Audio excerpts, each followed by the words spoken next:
Hello जी, सत श्री अकाल सारिਆਂ ਨੂੰ ਤੇ ਸਵਾਗਤ ਹੈ ਤੁਹਾਡਾ ਪੰਜਾਬ ਜੋਬ ਟਾਰਗੇਟ ਤੇ YouTube ਚੈਨਲ ਤੇ। ਬੱਚੇ ਜਿੱਦਾਂ ਕਿ ਤੁਹਾਨੂੰ ਪਤਾ ਹੈ ਕਿ ਪਟਵਾਰੀ ਦੀਆਂ ਵੈਕੈਂਸੀਆਂ ਕੁਝ ਇੱਕ ਅਨਾਉਂਸ ਹੋਈਆਂ ਨੇ, ਯਾਨੀ ਕਿ 586 ਦੇ ਕਰੀਬ ਵੈਕੈਂਸੀਆਂ ਜਿਹੜੀਆਂ ਨੇ ਉਹ ਪਟਵਾਰੀ ਦੀਆਂ ਅਨਾਉਂਸ ਹੋਈਆਂ ਨੇ। ਬੱਚੇ ਸਿੰਪਲ ਜੀ ਗੱਲ ਹੈ ਕਿ ਪੇਪਰ ਕਦੋਂ ਹੋਣਾ ਹੈ, ਕਿਵੇਂ ਹੋਣਾ ਹੈ। ਮੈਂ ਤੁਹਾਨੂੰ ਸਿੰਪਲ ਜੀ ਗੱਲ ਦੱਸਦੀ ਕਿ 3 ਜਾਂ 4 ਮੰਥਸ ਵੇਟ ਕਰੋ, ਤੁਹਾਨੂੰ ਪੰਜਾਬ ਦੇ ਵਿੱਚ ਧੜਾਧੜ ਪੇਪਰ ਦੇਖਣ ਨੂੰ ਮਿਲਣਗੇ। ਠੀਕ ਹੈ, ਇੱਕ ਤੋਂ ਬਾਅਦ ਇੱਕ, ਇੱਕ ਤੋਂ ਬਾਅਦ ਇੱਕ, ਇੱਕ ਤੋਂ ਬਾਅਦ ਇੱਕ। ਹੁਣ ਚਾਹੇ ਕਿਸੇ ਦੀ ਤਿਆਰੀ ਹੈ ਚਾਹੇ ਕਿਸੇ ਦੀ ਤਿਆਰੀ ਨਹੀਂ ਹੈ, ਮੈਨੂੰ ਇੰਨਾ ਪਤਾ ਹੈ ਕਿ ਮੋਸਟ ਆਫ ਦਾ ਸਟੂਡੈਂਟ ਐਵੇਂ ਨੇ, ਸਿਰਫ ਆਹੀ ਚੀਜ਼ ਦੇਖਦੇ ਨੇ ਕਿ 25 ਨੰਬਰਾਂ ਦੀ ਆ ਆਊਗੀ, 16 ਮਾਰਕਸ ਦੀ ਆ ਆਊਗੀ, ਤੇ ਕੰਪਲੀਟ ਸਿਲੇਬਸ ਜਿਹੜਾ ਐਨਾਲਾਈਜ਼ ਹੈ ਹੀ ਨਹੀਂ। ਠੀਕ ਹੈ, ਪ੍ਰੋਪਰ ਸਟੂਡੈਂਟਸ ਨੂੰ ਇੰਨਾ ਵੀ ਨਹੀਂ ਪਤਾ ਕਿ ਆਹ ਸਿਲੇਬਸ ਕਿੰਨੇ ਟਾਈਮ ਦੇ ਵਿੱਚ ਹੋ ਸਕਦਾ ਹੈ। ਤਾਂ ਇਹਨਾਂ ਸਾਰੀਆਂ ਚੀਜ਼ਾਂ ਤੇ ਆਪਾਂ ਗੱਲ ਕਰਾਂਗੇ। 3 ਜਾਂ 4 ਮੰਥ ਜਿਹੜੇ ਵੀ ਤੁਹਾਡੇ ਕੋਲੇ ਹੈਗੇ ਹੈ, ਤੁਸੀਂ ਇਹਨਾਂ ਨੂੰ ਬਹੁਤ ਵਧੀਆ ਤਰੀਕੇ ਨਾਲ ਐਨਾਲਾਈਜ਼ ਕਰਨਾ ਹੈ, ਬਹੁਤ ਵਧੀਆ ਤਰੀਕੇ ਨਾਲ ਇਹਨਾਂ ਨੂੰ ਯੂਟਿਲਾਈਜ਼ ਵੀ ਕਰਨਾ ਹੈ। ਠੀਕ ਹੈ, ਤੇ ਹੁਣ ਰਹਿੰਦੀ ਗੱਲ ਇਹ ਆ ਕਿ ਜਿਹੜੇ ਬੱਚੇ ਸਿਲੈਕਸ਼ਨ ਚਾਹੁੰਦੇ ਨੇ ਕਿ ਵੀ ਹਾਂਜੀ ਸਾਡਾ 2023-24 ਦੇ ਵਿੱਚ ਅਸੀਂ ਗੌਰਮੈਂਟ ਜੋਬ ਜਿਹੜੀ ਆ ਉਹ ਲੈ ਕੇ ਬੈਠੇ ਹੋਈਏ, ਤਾਂ ਇਸ ਵੀਡੀਓ ਨੂੰ ਬਿਲਕੁਲ ਐਂਡ ਤੱਕ ਦੇਖਣਗੇ। ਤੇ ਜੇ ਨਹੀਂ ਲੈਣੀ ਤਾਂ ਭਾਈ ਤੁਹਾਡੀ ਆਪਦੀ ਮਰਜ਼ੀ ਹੈ, ਤੁਸੀਂ ਮਰਜ਼ੀ ਕੁਛ ਕਰੋ। ਠੀਕ ਹੈ, ਸਿੰਪਲ ਜਿਹੀ ਗੱਲ ਇੱਕ ਹੈ ਕਿ ਸਿਲੇਬਸ ਜਿਹੜਾ ਉਹ 100 ਮਾਰਕਸ ਦਾ ਤੁਹਾਡਾ ਪੇਪਰ ਜਿਹੜਾ ਉਹ ਤੁਹਾਨੂੰ ਡਿਫਾਈਨ ਕਰਦਾ ਕਿ ਤੁਸੀਂ ਪੇਪਰ ਦੇ ਵਿੱਚ ਸਿਲੈਕਟ ਹੋਵੋਗੇ ਜਾਂ ਨਹੀਂ। ਤੇ ਇੱਕ 50 ਮਾਰਕਸ ਦਾ ਪੇਪਰ A, 100 ਮਾਰਕਸ ਦਾ ਪੇਪਰ B। ਜਿਹੜਾ ਪੇਪਰ A ਹੈਗਾ, ਜਿਹੜਾ ਪੇਪਰ A ਹੈਗਾ 50 ਮਾਰਕਸ ਦਾ, ਉਹ ਕੁਆਲੀਫਾਈਂਗ ਨੇਚਰ ਦਾ ਹੁੰਦਾ, ਤੁਹਾਨੂੰ ਵੀ ਪਤਾ।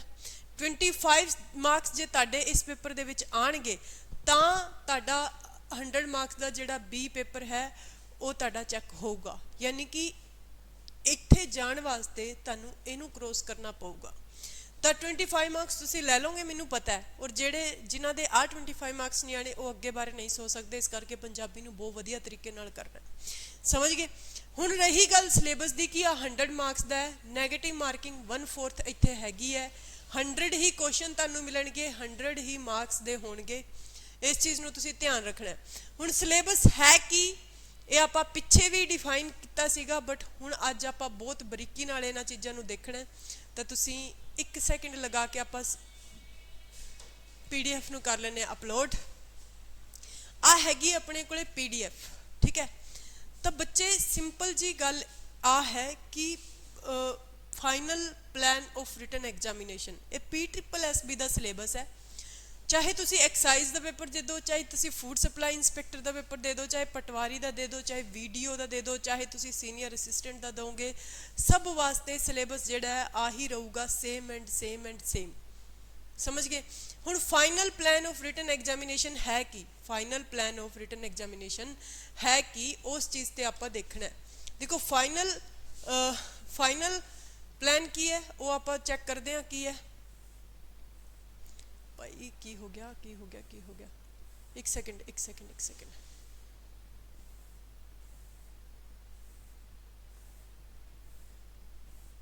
ਆ ਰਿਹਾ ਪੇਪਰ B, ਆ ਰਿਹਾ ਪੇਪਰ B। ਸਭ ਤੋਂ ਪਹਿਲਾਂ ਪੋਲੀਟੀਕਲ ਇਸ਼ੂ, ਇਨਵਾਇਰਮੈਂਟਲ ਇਸ਼ੂ। ਹੁਣ ਇਨਵਾਇਰਮੈਂਟ ਦਾ ਪੇਪਰ ਦੇ ਵਿੱਚ ਆਉਂਦੀ ਹੀ ਨਹੀਂ, ਅੱਧੇ ਤੋਂ ਜ਼ਿਆਦਾ ਬੱਚਿਆਂ ਨੂੰ ਪਤਾ ਹੀ ਨਹੀਂ। Current affairs, science and technology, economic issue, history of Punjab 14th century and onward. ਯਾਨੀ ਕਿ 16 ਨੰਬਰਾਂ ਦੀ ਤੁਹਾਡੀ ਪੰਜਾਬ GK ਤਾਂ ਆਉਣੀ ਹੈ, ਪਰ 16 ਨੰਬਰਾਂ ਦੇ ਵਿੱਚ ਜਿਹੜਾ 25 ਨੰਬਰਾਂ ਦਾ ਪਾਰਟ ਹੈ ਜਿਹਦੇ ਵਿੱਚ ਤੁਸੀਂ ਇੰਡੀਆ GK ਨੂੰ ਕਾਊਂਟ ਕਰਕੇ ਬੈਠੇ ਹੋ, ਉਹਦੇ ਵਿੱਚ ਵੀ ਇਹ ਇੰਪੋਰਟੈਂਟ ਰੋਲ ਪਲੇ ਕਰੂਗੀ।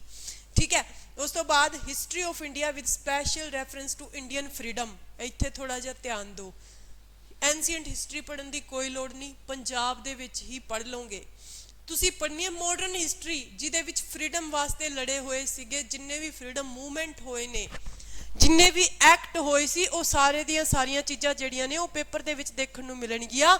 ਜਿੰਨੇ ਵੀ ਐਕਟ ਹੋਏ ਸੀਗੇ, ਜਿੱਦਾਂ ਭਾਰਤ ਛੱਡੋ ਅੰਦੋਲਨ, ਗੋਲਮੇਜ ਸੰਮੇਲਨ ਯਾਨੀ ਕਿ ਰਾਊਂਡ ਟੇਬਲ ਕਾਨਫਰੰਸ ਕਿੰਨੀਆਂ ਹੋਈਆਂ ਸੀਗੀਆਂ, ਜਿੰਨੇ ਵੀ ਆਪਸ ਦੇ ਵਿੱਚ ਇਹਨਾਂ ਦੇ ਸਮਝੌਤੇ ਹੋਏ ਸੀ, ਸਾਰੀਆਂ ਦੀਆਂ ਸਾਰੀਆਂ ਚੀਜ਼ਾਂ ਤੁਹਾਨੂੰ ਬਹੁਤ ਵਧੀਆ ਤਰੀਕੇ ਨਾਲ ਪਤਾ ਹੋਣੀਆਂ ਚਾਹੀਦੀਆਂ ਨੇ। ਸਪੋਰਟਸ, ਠੀਕ ਹੈ, sports, cinema and literature, sports, cinema and literature. ਉਸ ਤੋਂ ਬਾਅਦ ਦੇਖੋ ਲੌਜੀਕਲ। ਅੱਛਾ, ਇੱਕ ਚੀਜ਼ ਹੋਰ ਮੈਂ ਤੁਹਾਨੂੰ ਇੱਥੇ ਦੱਸਦਾ ਕਿ ਤੁਸੀਂ ਐਵੇਂ ਨਾ ਸੋਚਿਓ ਕਿ ਮੈਂ ਪੋਲਿਟੀ ਪੜ੍ਹ ਲੈਣਾ, ਆਹ ਚੀਜ਼ ਛੱਡ ਦੇਣਾ। जे जिन्नियां भी चीज़ां दे रखियां ने, चाहे इतने साइंस एंड टैक दे रखी है, चाहे cinema and literature, political issue, history, वो किसी भी सबजैक्ट की वेटेज को इनक्रीज कर सकता है, किसी भी सबजैक्ट की वेटेज को डिक्रीज कर सकता है। जो सिलेबस के विच दिता होया सारा इंपोर्टेंट है। कोई एवं नहीं कह सकता कि साइंस 3-4 नंबरों की आऊगी आप मैं छड़ देना, नो बिल्कुल भी नहीं, क्योंकि पटवारी की कट ऑफ 93 गई सी लास्ट टाइम जनरल की, तो तुसी सोच के चलो कि हुण कितनी कट ऑफ जाऊगी। ठीक है, तुसी छड्डना कुछ भी नहीं हैगा। उस तो बाद देखो तुसी इत्थे हिस्टरी मॉडर्न कहा ना मैं, पोलिटिकल इशूज़ दे विच तुसी एक चीज़ होर नोटिस करनी है कि कॉन्स्टिट्यूशन के बारे सब कुछ पढ़ना है, तो कॉन्स्टिट्यूशनल बॉडीज़ पढ़ लो। हुण कॉन्स्टिट्यूशन बारे पढ़ लोगे कि कॉन्स्टिट्यूशन कित्थों आया, किवें आपां किहड़े देश के संविधानों पढ़ के की कुछ लिया। जिद्दां कि मैं पुछां कि फंडामेंटल राइट्स ने किहड़े देश के संविधान तो आपां लए है, तो अमेरिका। सिंपल जी गल होगी। अपनी जिहड़ी संसदीय ढांचा, जिहड़ा अपना संसद का ढांचा है, ठीक है, पार्लीमेंटरी सिस्टम है, वो आप कित्थों लिया, इंग्लैंड तो लिया। आ सारिया चीज़ां तुहानूं पता होनियां चाहिदियां ने, तां तुसीं जाके कह सकते हो कि जी मेरी पॉलिटी रेडी है। तुहानूं एवें पता होना चाहिए कि इन्वायरमेंट दे विच किहड़ी गैस जिहड़ी है वो टैंपरेचर नूं इनक्रीज करती है, किहड़ी गैस जिहड़ी है टैंपरेचर नूं बैलेंस करती है। ठीक है, तो तुहानूं पता होना चाहिए ग्लोबल वार्मिंग वास्ते किहड़ी गैस जिहड़ी है वो उत्तरदाई हुंदी है। ये सारिया चीज़ां तुहानूं पता होनियां चाहिदियां ने जे तुसीं इन्वायरमेंट कर ली है। तुहानूं पता होना चाहिए हिस्टरी दे विच, तुहानूं पता होना चाहिए कि गांधी ने किहड़े किहड़े सम्मेलन बुलाए सी, कित्थे कित्थे बुलाए सीगे, सारियां चीज़ां तुहानूं पता होनियां चाहिदियां ने। ठीक है, उस तो बाद स्पोर्ट्स तो रिलेटिड किहड़े स्पोर्ट्स दे विच किन्ने प्लेयर हुंदे ने, ठीक है, किहड़ा स्पोर्ट्स कित्थों दा नैशनल गेम है, ये सारी चीज़ां किहड़े गेम्स तो लैके हुण जिद्दां कि एशियंस गेम्स हो रहे हैं, एशियन गेम तो विचों क्वेश्चन होणगे ही होणगे, आपां वीडियो बना दांगे इहदे ते एशियन गेम्स ते। सिनेमा एंड लिटरेचर खास करके तुसीं पंजाब दा थोड़ा ज़्यादा ध्यान रखना, पहली फिल्म किहड़ी सी, ये सारियां चीज़ां जिहड़ियां ने तुसीं ध्यान रखनियां ने। उस तो बाद देखो जी नैक्सट पॉइंट ते आपां चलदे हां। नैक्सट है अपने कोले रीजनिंग। रीजनिंग ते मैथ का तो एक सिंपल जिहा फॉर्मूला ये है, तुसी करना की है कि जिन्ने भी चैप्टर इत्थे दे रखे ने, जिद्दां कि तुहानूं दे रखे कि सीरीज, एनालॉजी, क्लासीफिकेशन, आ चीज़ां दे रखियां ने, जिन्ने भी चैप्टर दे रखे ने सारियां दे पहला की करना है, तुसी बेसिक कंसैप्ट समझने ने कि हर एक वीडियो का बेसिक कंसैप्ट है की, समझ गए। जो बेसिक कंसैप्ट तुहानूं पता लग गया ना, उस तो बाद हर एक जिद्दां कि सीरीज है तो सीरीज ते 50 क्वेश्चन तुसी कर दो, सीरीज दे 50 क्वेश्चन कर दो, एनालॉजी दे तुसी 50 क्वेश्चन कर दो। उस तो बाद होगा कि जो तुसी आ 50 क्वेश्चन कर दोगे ना, तो तुसी हुण सारे दे सारे टीचर लास्ट दे 20 डेज या 1 मंथ दे विच आके ये कहंदे ने कि प्रीवियस ईयर क्वेश्चंस करो। जे तुहानूं मैथ ते रीजनिंग दे कंसैप्ट ही नहीं पता होणगे तो तुसी प्रीवियस ईयर क्वेश्चंस की करोगे, नहीं कर पाओगे, है ना, नहीं कर पाओगे ना। इस करके तुसी सब तो पहला की समझो, सारियां चीज़ां दे कंसैप्ट नूं समझो। उस तो बाद देखो बई, उस तो बाद ये हो गया मैथ। उस तो बाद आपां गल करदे इंग्लिश दी। अच्छा, सिलेबस जे आपां गल करिए तो सिलेबस देखो भाई, नॉन वर्बल रीजनिंग दा ये हो गया, रीजनिंग दा ये दे रखिया सीगा, ते mathematical operation, time test, odd man out problem, English दा दे रखिया। ज़्यादा तो ज़्यादा सिलेबस जिहड़ा है ना वो इत्थे नॉन वर्बल रीजनिंग दे विच तां कुछ खास चैप्टर पा नहीं रखे इन्हें, ज़्यादा वर्बल रीजनिंग दा ही है। और उस तो बाद मैथ दा दे रखिया, जिद्दां कि परसेंटेज हो गया, अपने की कहते हैं नंबर सिस्टम हो गया, नंबर सिस्टम तो बाद LCM हो गया, HCF हो गया, रेशियो एंड प्रपोर्शन हो गया, नंबर सीरीज हो गया। नंबर सीरीज रीजनिंग दे विच भी आ जाता है तो मैथ दे विच भी आ जाता है। तो आ 25 मार्क्स का पोर्शन है, होगा एवं कंसैप्ट क्लीयर, फिर उस तो बाद 50 क्वेश्चंस लगाओ, फिर उस तो बाद प्रीवियस ईयर क्वेश्चंस ते जाओ, समझ गए।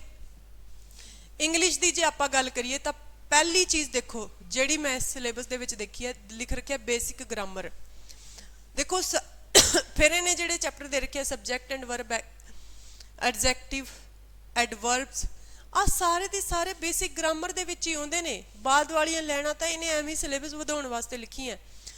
टेंस हो गए, वर्ब हो गए, सबजैक्ट एंड वर्ब हो गया, भैया बेसिक ग्रामर ही तो है। आर्टिकल्स हो गए, फिर उस तो बाद ये कहते करैक्शन इन सेंटेंस। भाई टेंस तो जिन्ने रूल बने ने ਉਹਦੇ तो टेंस तो ही सेंटेंस बनता है, सबजैक्ट एंड वर्ब तो ही सेंटेंस बनता है, उतों ही तो आप करैक्शन सीखांगे।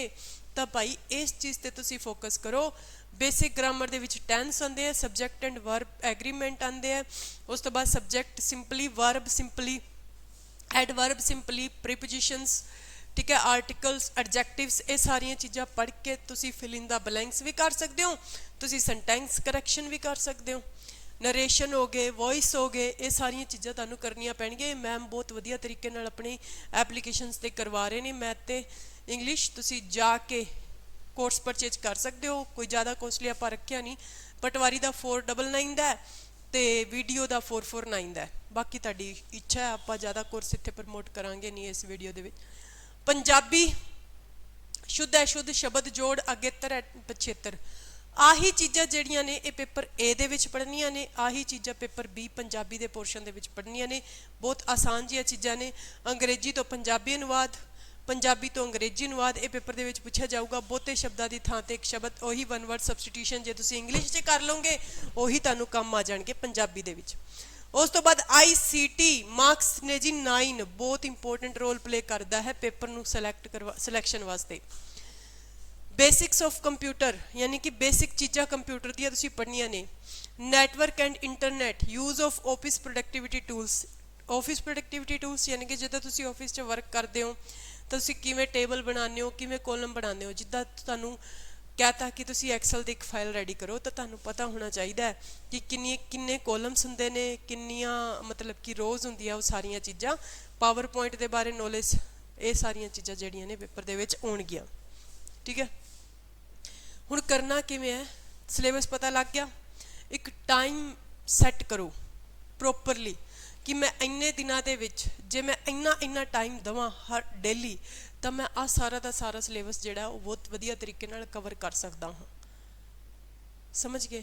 ਬਾਕੀ ਤੁਸੀਂ ਇੱਕ ਆਈਡੀਆ ਲਗਾ ਲਓ ਕਿ ਟਾਈਮ ਟੇਬਲ ਮੈਨੇਜ ਕਰਨਾ ਬਹੁਤ ਜ਼ਿਆਦਾ ਜ਼ਰੂਰੀ ਹੈ ਕਿਸੇ ਵੀ ਚੀਜ਼ ਵਾਸਤੇ, ਹੈ ਨਾ, ਕਿਸੇ ਵੀ ਚੀਜ਼ ਵਾਸਤੇ। ਜਿੱਦਾਂ ਕਿ ਆਪਣੇ ਜੋਬ ਤੋਂ ਆਪਾਂ ਨੂੰ ਪਤਾ ਹੁੰਦਾ ਕਿ 9 to 5 ਆਪਾਂ ਜੋਬ ਜਾਣਾ ਹੈ, ਠੀਕ ਹੈ, ਤਾਂ ਉਹੀ ਟਾਈਮਿੰਗ ਤੁਸੀਂ ਹੁਣ ਵੀ ਤਾਂ ਮੈਂਸ਼ਨ ਕਰੋ ਨਾ। ਜਦੋਂ ਜੋਬ ਲੱਗੂਗੇ ਉਦੋਂ ਵੀ ਤਾਂ ਤੁਹਾਨੂੰ ਟਾਈਮ ਦੇਣਾ ਹੀ ਪਊਗਾ, ਫਿਰ ਜੋਬ ਲੱਗਣ ਵਾਸਤੇ ਕਿਉਂ ਨਹੀਂ ਦੇ ਰਹੇ।